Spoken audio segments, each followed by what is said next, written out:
Welcome back to r/LegalAdvice, where we read surprisingly interesting stories that usually don't end in a cliffhanger. If you are new to my channel, please feel free to subscribe to join our awesome community, and without any further ado, let's dive right in. And the first one is titled, Daughter Helped Break Window on Friend's Boat. Who is responsible? My friend is relatively well off and has a very large boat. Not the boat in question, but nearly identical. It is very similar but slightly different, no top deck on top, and the bow area in front of the windows is a little more flat. This pictured boat is new, my friend is from the late 80s or early 90s. My daughter, 7, was invited to a birthday party on the boat, and there were a total of about 35 kids and 7 parents plus a few people there to help out with cooking and alike. At one point, 6 of the kids were playing on the boat deck area, birthday kid and my daughter included, and they were playing with a baseball. I'm told it was my daughter's idea to play catch. The camera shows them pretty much standing around, throwing the ball to each other, not running around or being chaotic. My daughter threw the ball to the birthday kid, but it went very high, actually landed on the roof and rolled off into the water. But that is neither here nor there. The birthday kid watched it sail over his head and tried to run after it, except he was not watching where he was going and ran right into the front window, actually tripped in, fell into it to be exact, the one connecting to the boat deck. The window broke. I would assume it would be some kind of safety glass, but no, the kid went right through it and the entire window shattered as well. Most boats I see online have segmented windows such as 2 wing windows and 2 front windows, but this window was either one piece or a few smaller windows but connected seamlessly by more glass or something. Anyway, the owner of the boat has already had the window replaced and is expecting himself and the parents of the other kids on the boat to pay for it. Especially me, since my daughter is the one that threw the ball. The way I see it, first, there were more than 10 adults on the boat and none were supervising this activity. Someone could have slipped and fell off the boat deck or fallen into the water and got seriously hurt or drowned. Second, yes, my daughter threw the ball, but it fell harmlessly into the water. The owner's son is the one that wrecked the window. Third, it seems unreasonable to me that a 50 lb kid could be able to smash through the window. There should have been some kind of brace or supports to stop the window from completely shattering. Since it is his fault the kids were not supervised, his kid's the one that tripped into the window, and his boat was not made securely, can I tell him to pound sand? The total bill he got was nearly $50,000. Added, window was broken while in San Juan Islands, Washington. And a user in the comments said, tell him to smash small bits of silica to his heart's content. His kid broke it, your kid is not remotely responsible, and a $50K bill for a window is hard to believe. Does he expect you to split it 35 ways for the 35 kids? Rich people are some of the cheapest people you will ever meet. I suspect he's doing this because he needs dollars to make his next yacht payment. By the way, is it yacht, or how do you pronounce that? Anyway, let's continue to the next one. Daughter helped break window on friend's boat. Update. This is going to be short and has been proofread by my lawyer. The short version is, we were sued. During discovery it was found that the window that was broken was not the ship's original window and it was not even close to spec. If his boat was anything more than a Marina Queen and fair weather sailor, it could have broken underway under typical use. He tried to seem reasonable by accepting he was just as at fault as the rest of us parents and he would pay an equal share, which was not the end result. In the end, we did not have to pay a dime, he did not have to pay our legal fees, but they were not too bad, and I am absolutely amazed at how quickly this all got settled. We no longer talk to that friend. And guys, let me know in the comments, are you a fan of boats or do you even own one yourself? Let us know in the comments. And the next one is part of a long story, so be sure to stick until the end. It is titled, Texas, I am the non-custodial parent of a 3-year-old whose mom just went to prison and is now living in a drug den. I will try to keep this focused, so here is the situation. The kid is 3 years old, I used to be on drugs, made some poor choices, and a year later I found out by way of letter from the Attorney General that this kid was one of those poor choices. I take care of my financial responsibility, but otherwise I've not been involved or even met the kid. Not displacing responsibility. But just to help understand a little about the mom, she has told mutual friends she lied about being on birth control to get pregnant on purpose and trap me. The mom shot meth while pregnant and is just generally a pretty messed up human being. Also found out yesterday by a mutual friend that the mom went to prison this week, 2 years minimum, signed power of attorney to her parole husband, who has spent all the child support money on drugs, and the kid spent most of his day strapped into a car seat. The grandma is not capable of doing much, but she tries her best and is probably the only constant in the kid's life currently. But she's poor and they have better plans with the money that is supposed to go towards his care. I live 6 hours away and work constantly. They are living in a fifth wheel trailer, so no address, and I have filed a report with CPS and PD, and they agree that the child should be removed from the house if they could find it. The last known address is a trailer park where the number listed does not seem to exist. PD attempted a welfare check last night. I gave them as much info as I could. There is a lot of things I would like to see happen, but my priority is making sure there is intervention and that the kid is safe. Legally speaking, what are my options here? A user in the comments said, if the husband is on parole, ask the PD to check for his address with the parole officer. He has a legal duty to keep them informed of his current address. If he has not done that, this will be one more agency trying hard to find him. And then another user said, I solely skimmed your post, but I cannot see anywhere that you have an attorney to petition for, let's say, custody. Please tell me you've got an attorney. If you don't, then get one as soon as possible, like yesterday. And then OP answered, you are right, I don't have an attorney. This information came to me last night where I spent the next few hours filing police and CPS reports. Attorney, got it. And the next one is an update to the story from before. Firstly, thank you everyone for the advice and encouragement during my first post. Since then, the following has transpired. I've been assigned a CPS caseworker. CPS finally found the husband, who currently has power of attorney for prison mom and was watching the kid. He was in Midland, 3 hours away, doing meth and left the kid with his sister. CPS demanded the address of the sister and he would not give it. They asked for a urine sample and he gave one, failing for meth. My wife and I have done a shitload of soul searching, asking ourselves if we are prepared to take this kid in. We have agreed that the answer is yes, but I am still scared. We don't have any kids and have never been around toddlers, let alone been responsible for one not dying. CPS has apparently discovered the address of the sister, who has possession of the kid, and they plan to visit the home tomorrow and plan on removing him. I might possibly have a 3-year-old on my doorstep tomorrow I've never met, but that we want to have the life he deserves. The road to sole custody is going to be tough and I really cannot afford a lawyer, but I plan to take this on very aggressively. The way the mother has allowed the kid to live and the danger she has put him in is ridiculous, and she will never be anything but a busted dope connoisseur, so I will not be very forgiving on my end game. I think that is about all for now. Too long didn't read, no kid today, kid tomorrow, lost, scared, hopeful, what do I do? Edit, holy crap you guys, this response has been overwhelming, thank you, and I will post another update when this thing goes down. Edit number 2, I had no idea Reddit had so many fields towards children, and you guys have given us a crowdsources instruction manual on how to make this happen. Edit number 3, I feel as though I have written a lot of this in me perspective and not we perspective, so I would just like to mention that my beautiful wife is the real saint here. She has welcomed this situation with open arms from day one, and for someone who never wanted kids, that is pretty badass. Am I right? This is a team effort and I could not do it without her.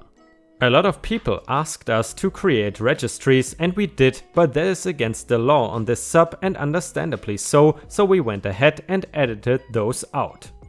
Edit number 5, CPS has to now wait on a judge to sign off on the removal, which we were under the impression would be done today, but might take a few days. The mom's husband has signed an agreement stating that he will not make contact with the boy and he's at the husband's mom's house until the removal hearing is official.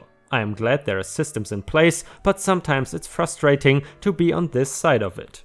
And guys, as I said before, this is going to be a very long story, but I really encourage you to stick until the end because it has an amazing, wholesome ending. And the next one is update number 2.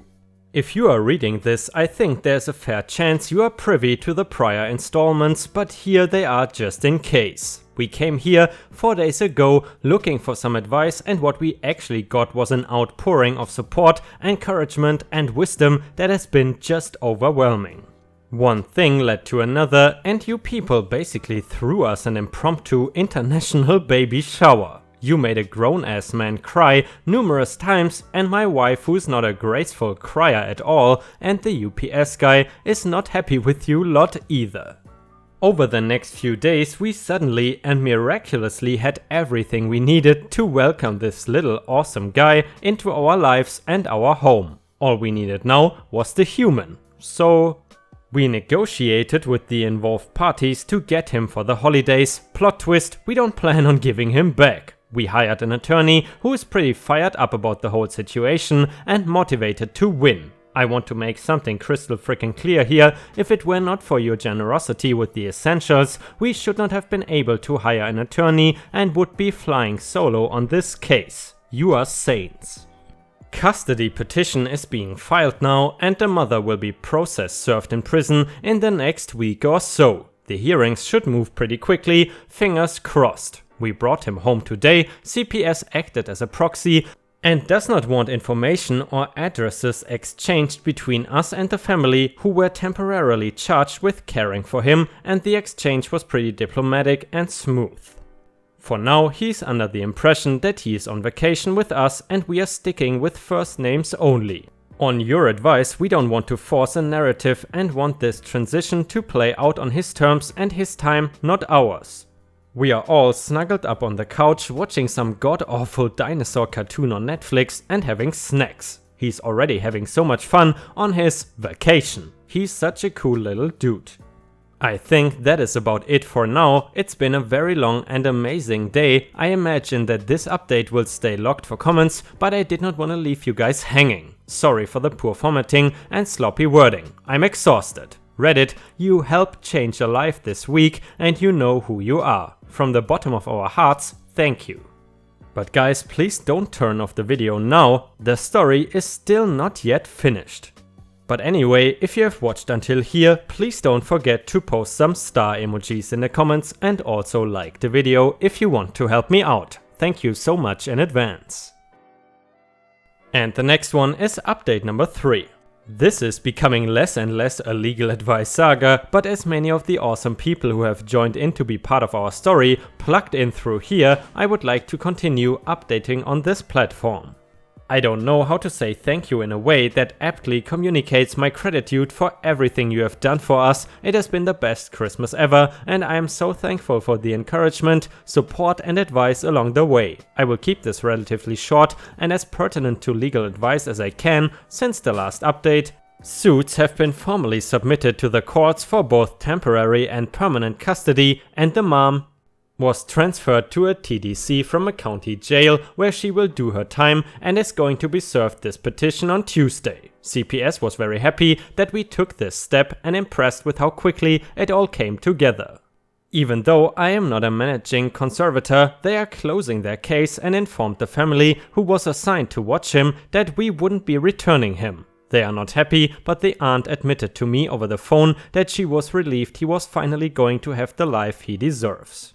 My kid is so awesome, we've been drowning him with love and stimulation and adventures and he's settling in great. So great in fact that the boundaries are getting pushed now and he's very clever. Every single day I have read over your previous comments and messages and they have basically become my crowdsourced instruction booklet to tiny humans. My wife is so amazing and absolutely killing it. We are still working on having him evaluated and checked up psychologically, physically and emotionally. There's some red tape with Medicaid since I'm not on the case and I cannot get him on my insurance until custody is awarded. This is all easy stuff, both based on what I've been told and what I have witnessed. I think there's a very good chance he has been abused in a few senses of the word. I want to make sure he gets the care he needs sooner than later.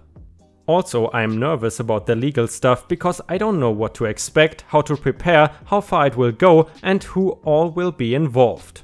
So I am hyper vigilantly taking notes, pictures, recording phone calls, screenshotting texts, etc. Maybe it is overkill, but if it comes down to being in front of a judge in 4 to 6 months and I have to illustrate beyond doubt that first, she is an unfit mother, second, remaining in her custody would be damaging to his lifelong turn, and 3, that being in my custody is in his best interests, then I want to be able to do so in a powerful way. That's all I got for now. It means the world to us how many of you rallying behind us and invested in the outcome, so you have my commitment that we will see this thing through to the end together. I believe my last bullet point could open more legal discussion, so comments are open. Merry Christmas and Happy Holidays Reddit, you guys are the best. And guys, please let me know in the comments what you think about this story so far, and then let's continue to the next update. And the next one is update number 4.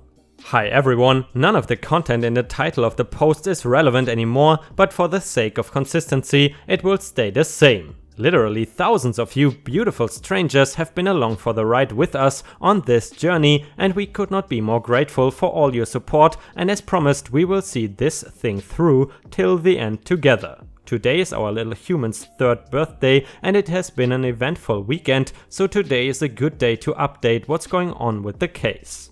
I established contact with Biomom's mom, reluctantly at first, but she has been one of the few constants in his life until now. She has pledged her support and will do anything she can to see that we win sole permanent custody. That is a huge asset in our corner and we are doing what we can to keep that relationship healthy. Sending pictures, updates, videos, etc. We even had the little man visit her yesterday. We were in town because the mom was served in prison 2 weeks ago, the sheriff's department sat on the receipt of service and finally got it returned to our lawyer on Wednesday. With the default for the hearing being 14 days from date of service, we found out that afternoon that court would be Friday for the temporary orders. Yikes, sorry boss, I gotta take a personal day. And we drove down Thursday night for the 8 AM hearing yesterday and the judge happily signed off on all of our terms. He's officially under our care now and I don't have to keep subsidizing someone else's meth addiction,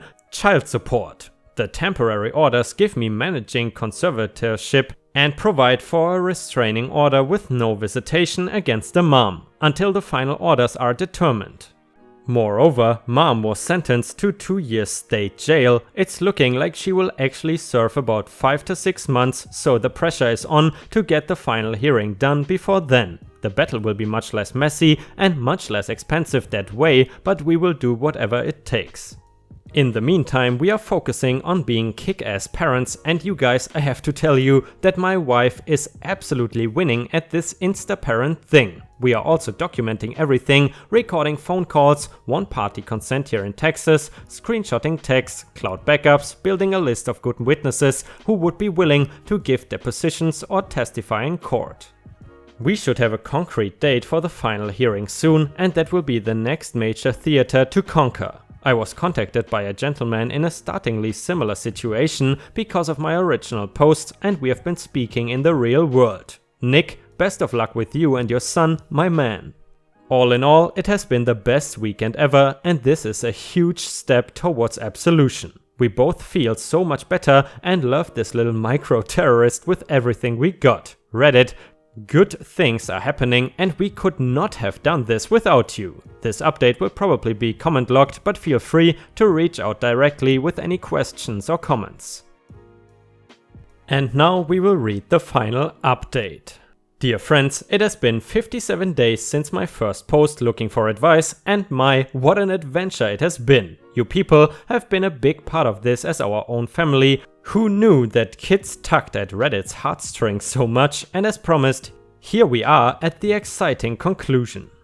My lawyer called in a personal favor to the judge to expedite the final orders hearing as much as possible. It only took 3 weeks from the temporary hearing to today when we had our final, which apparently is warp speed versus the norm. The mom's mom made a huge personal sacrifice by testifying, but she did. And she painted a truly sad picture of what things were like before we came into the mix. We even discovered that now, while she's in prison, the mom is pregnant again and used meth intravenously the whole time until she was locked up in December. So when she pops this one out and the baby's poop tests positive for narcotics, the state is likely to take it away. Addiction is a cruel mistress. We have gotten close to grandma and we plan to keep her close. She has always taken care of him when she was able to and really put her neck out on the line to look out for her grandson's well-being. We were granted all of our terms, everything. This includes a discretionary visitation clause that basically says me and my son have to mutually agree to allow her to visit. I will not be unfair to the mom or abuse this flexibility, but it gives me a lot more leverage to require that she's clean and set healthy boundaries. And here we are, a new and very happy family of 3, and we love the crap out of our little man, even though he is for some reason screaming about Jurassic World right now. We are not perfect and we are winging it at best, but we are going to bust our asses forever to give our son the life he deserves. That's pretty much it, and to everyone who went along for the ride with us, thank you. Edit, I have made some real-world friends out of this whole ordeal, but one redditor reached out to me who's in a similar situation, same city even, and I just wanted to tell Nick that everything is gonna work out and you are a kick-ass dad. And guys, let me know in the comments what you think about this story, but for me, this was one of the most wholesome stories we have ever read. I really enjoyed it.